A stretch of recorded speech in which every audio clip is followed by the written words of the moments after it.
السلام عليكم ورحمة الله وبركاته. يا رب تكونوا كلكم بخير. بيجيلي مشاكل كتيرة قوي عن طريق البرنامج او عن طريق صفحتي الشخصية. فقلنا نعمل ايه بقى؟ قلنا هنمسك مشكلة كده هنحلها بإذن الله، وعايزة رأيكم في كل مشكلة في الكومنتس تحت الفيديو. النهاردة بقى مشكلة ولقيتها بتكرر كتير قوي، وهي ان في ازواج بيبقوا متعمدين تريقة على زوجاتهم في وسط الناس.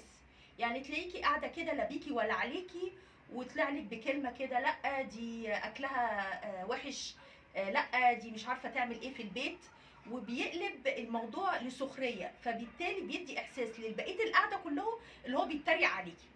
طيب في ستات بتتضايق جدا كتير قوي من الموضوع ده، وفعلا الموضوع ده موضوع فعلا محرج.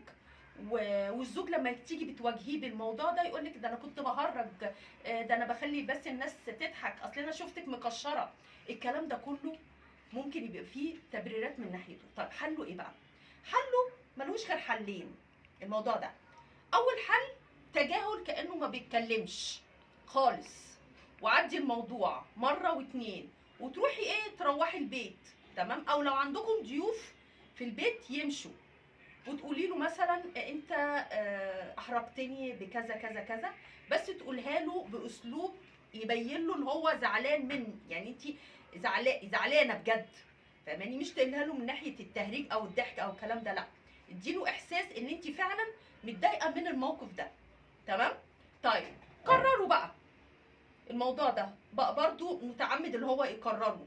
طيب يبقى ملوش غير الطريقه التانيه لما يقول حاجه زي كده، ماشي، تردي عليه ازاي؟ مش تردي عليه بغلط، لا. قال لك مثلا الاكل بتاعها ده، الاكل بتاعها مثلا وحش، اما بتعرفش تطبخ، تقول له خلاص ما فيش مشكله، انا ما بعرفش اطبخ، هات لي حد يعلمني الاكل. اصل ما بتعرفش تنظف، طب اوكي ما فيش مشكله، انا ما بقدرش انظف، هات لي حد ينظف معايا.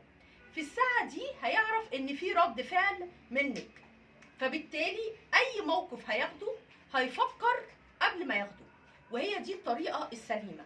نتبع الطرق الاول السلميه زي ما بيقولوا، تجاهل ولا كان في حاجه، ما تبينيش لاي حد قاعد موجود اللي انت اتضايقتي، لا، خليكي ناصحه، لان بيبقى في ناس قاعده للسقطه واللقطه، فبالتالي حلول المواقف ما بتبقاش كده رد فعل بيبقى قوي او يتمسك عليكي قدام الناس.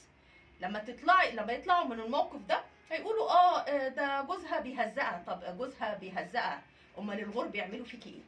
فالمهم تطلعي من كل موقف بتفكير كويس يطلعك قويه من الموقف مش ضعيفه، تمام؟ دي المشكله اللي معانا النهارده، وقولوا لي رايكم في حل المشكله في الكومنتس. سلام عليكم، باي باي.